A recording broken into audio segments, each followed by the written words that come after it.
নমস্কার বন্ধুরা, অন্নপূর্ণা ভান্ডার প্রকল্পে এই মুহূর্তে রাজ্য সরকারের তরফ থেকে বিরাট বড় সিদ্ধান্ত চালু হলো। আজ থেকে অন্নপূর্ণা ভান্ডার প্রকল্পের নতুন নিয়ম। অন্নপূর্ণা ভান্ডার প্রকল্পে প্রতি মাসে ব্যাংক অ্যাকাউন্টে ৩,০০০ টাকা পেতে হলে মহিলাদের করতে হবে দুবার আবেদন। অফলাইন আবেদন বন্ধ, চালু হয়েছে অনলাইন আবেদন। প্রত্যেক মাসে মহিলাদের ব্যাংক অ্যাকাউন্টে অন্নপূর্ণা ভান্ডারে ৩,০০০ টাকা পেতে হলে সবাইকে করতে হবে অনলাইন আবেদন। তো কী কারণে করতে হবে এই অনলাইন আবেদন? যারা ইতিমধ্যে ব্যাংক অ্যাকাউন্টে ৩,০০০ টাকা পেয়েছে সেই মহিলাদেরকেও কি আবার নতুন করে আবেদন করতে হবে? তো সেই নিয়ে কিন্তু রাজ্য সরকার তরফ থেকে আজ একটি বিরাট বড় ঘোষণা করেছে। তো কী ঘোষণা করেছে, কাদের নতুন করে আবেদন করতে হবে এবং কী কারণে, সেটাই কিন্তু আজকের এই ভিডিওটিতে আপনাদের জানাবো।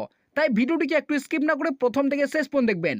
তো বন্ধুরা, অন্নপূর্ণা ভান্ডার প্রকল্পে আবার কাদের নতুন করে আবেদন করতে হবে, দুবার কারা আবেদন করবে, সেই নিয়ে কিন্তু কি জানিয়েছে রাজ্য সরকার, সেটাই কিন্তু এই আপডেটটিতে উল্লেখ করেছে। অন্নপূর্ণা ভান্ডারে ৩,০০০ টাকা পেতে হলে আবেদন করতে হবে দুবার। জেলা প্রশাসনের তরফ থেকে বড় নির্দেশ। পশ্চিমবঙ্গ সরকারের নতুন অন্নপূর্ণা ভান্ডার প্রকল্পে আবেদন শুরু হওয়ার পর থেকেই মহিলাদের মধ্যে ব্যাপক উৎসাহ দেখা দিয়েছে। এই প্রকল্পের মাধ্যমে মহিলারা প্রতি মাসে ৩,০০০ টাকা করে দেওয়া হচ্ছে এবং জুন মাসে প্রথম দফা এবং দ্বিতীয় দফার টাকা ইতিমধ্যে মহিলাদের অ্যাকাউন্টে দেওয়া হয়েছে। প্রায় ৫০ লক্ষেরও বেশি মহিলাদের অ্যাকাউন্টে ইতিমধ্যে অন্নপূর্ণা যোজনার ৩,০০০ টাকা ঢুকে গিয়েছে।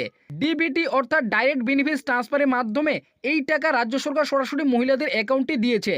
তো আপনারা বুঝতেই পারলেন, আগামীকাল কিন্তু নতুন করে টাকা ছাড়া হয়েছে অন্নপূর্ণা যোজনার।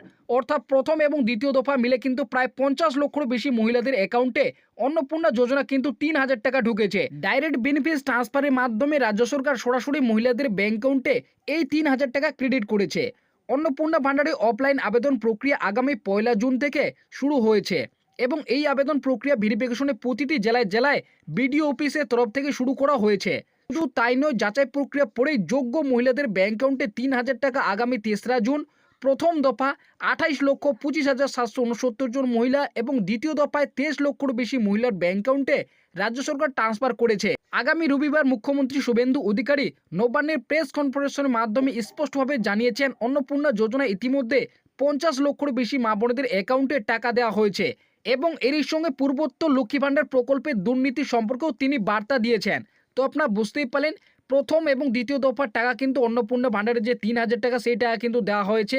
প্রথম দফায় কিন্তু ৩রা জুন কিন্তু টাকা রিলিজ করেছে। ২৮,২৫,৭৬৯ জন মহিলা কিন্তু টাকা পেয়েছে এবং দ্বিতীয় দফা আগামীকাল অর্থাৎ রবিবার কিন্তু টাকা রিলিজ করা হয়েছে, যেখানে প্রায় কিন্তু ২৩ লক্ষেরও বেশি মহিলার অ্যাকাউন্টে কিন্তু টাকা দেওয়া হয়েছে।